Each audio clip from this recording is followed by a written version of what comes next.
Good afternoon, members of the faculty, proud parents, and above all, graduates of 2015. The first thing I'd like to say is thank you. Not only has Conestoga College given me this honorary opportunity, but the weeks and days of fear and stress that I've endured at the thought of giving this commencement speech has made me lose some weight. And as a result, I'm pretty beach ready soon. All I have to do now is breathe, calm down, and picture every one of you guys in your underwear. But seriously, think about that. Whoever came up with that, worst advice ever. And I guess that's the first thing I'm going to share with you guys. Not all advice is good advice. At first, I was extremely hesitant in accepting this honor because, as we all learned from the Spider-Man series, with great power comes great responsibility. Or so I thought. Looking for some motivation and inspiration when coming up with this speech, I decided to think back to the speeches that were delivered at my convocation, only to then realize I didn't remember a single word any of them said.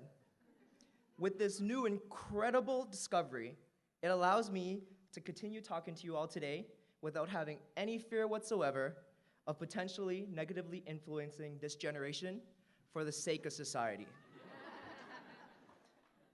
Now, before I go on, let me answer the question everyone here is asking. Who is this guy? My name is Wallace Wong, and I graduated from Conestoga College in 2011 from the Culinary Arts program. I also was a graduate of Wilfrid Laurier University from their business program in 2012. Now, that means I did 2 post-secondary universities and colleges together. And yes, Red Bull and coffee were my best friends. I was also a member of Conestoga College's culinary team for Skills Ontario and Skills Canada, which is Canada's largest technology and skills trades competition. Ultimately, I won gold in Ontario and 3rd in nationals. While in school, I had the unbelievable experiences of working in some of the best restaurants in the world. Number 1 in the world, Noma in Denmark, number 7 in the world, Alinea in Chicago, and number 75, Langdon Hall in local Cambridge, Ontario. All of the experiences were done, once again, through my reading weeks, my summer breaks, my Christmas breaks. Red Bull and coffee were my best friends. After I graduated, I was part of the opening team for Momofuku Shoto from chef David Chang in Toronto. And recently, I was a competitor on Food Network Canada's Chopped Canada. Episode 16, Can You Stomach This? It's online, you can go watch it. Spoiler alert, I didn't get chopped. Now, I was trying to figure out what to speak to you all about today. I asked myself what I wish I had known at my graduation and what important lessons I have learned. I was able to come up with 3. So the first one is fear of failure. Failure in life is inevitable. We'll all fail at something one way or another. And you won't fail at something unless you have lived your life so carefully that you basically haven't lived at all. And if that's the case, then you failed by default. Failure, however, it's not fun. It's scary, it's embarrassing, it's upsetting, and it's discouraging. But failure teaches you things about yourself that you had never learned any other way. No offense to any of the faculty, but failure is the best teacher in the world. It teaches you how strong you are when you're faced with adversity. It teaches you how to get back when you're knocked down, and it shapes your personal identity by teaching you how to own up to your own mistakes so that you can concentrate on learning and growing rather than shame and blame. Had I not lost the nationals when I competed in skills during my high school years, I would have never learned what I needed to do and what I needed to improve, which ultimately helped me win bronze 2 years later. Every failure is a lesson on how not to do something and how to do it better. I used to be scared of failing regardless of what it was, writing a test, developing a recipe, failing by disappointing the people around me. I hated how it made me feel, and as a result, I lived my life pretty stagnant. But all that changed in my last year of high school, which leads me to my second topic. Live life to the fullest. Take risks, put yourself out there, never ask yourself, what if? In 2008, I was excited to graduate high school, go to prom. I was destined to be prom king. But all that changed when the doctors commonly thought what was a mere cyst in my eye ultimately turned out to be cancer. I will never forget that phone call during Christmas break.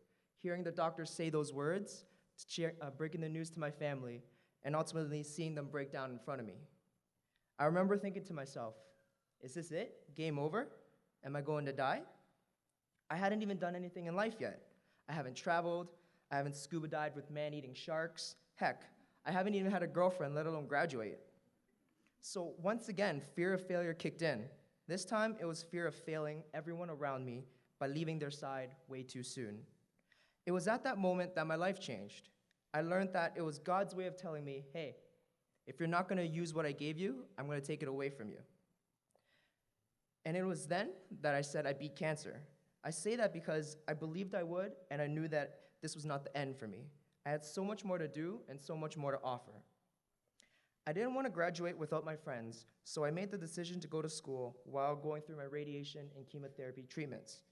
It wasn't easy, but fast forward 6 months, I didn't win prom king, but I graduated with my classmate and friends and was officially cancer-free. This July will mark 7 years of being in remission.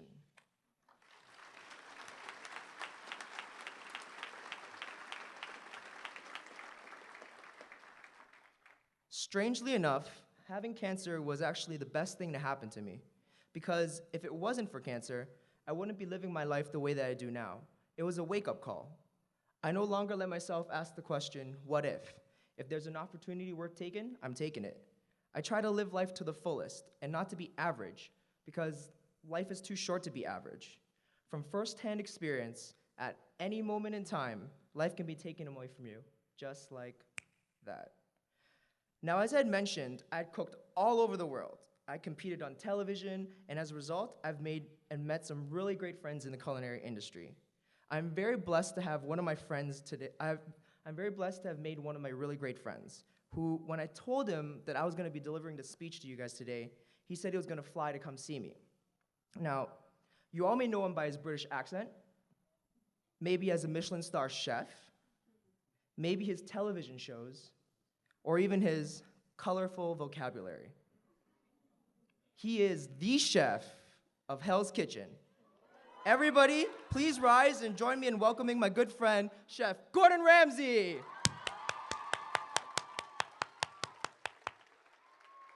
Gotcha.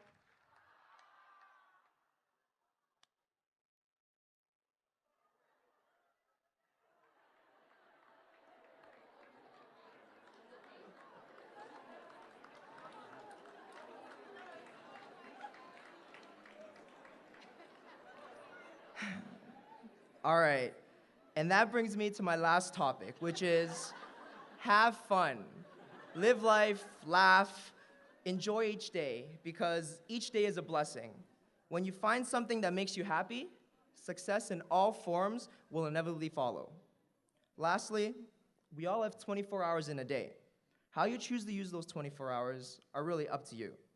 There will always be someone working as hard, if not harder, for what you're wanting to work for. So put in the work and don't let anyone be the author of your story. Write your story and leave your legacy. Thank you and congratulations to all the graduates of 2015.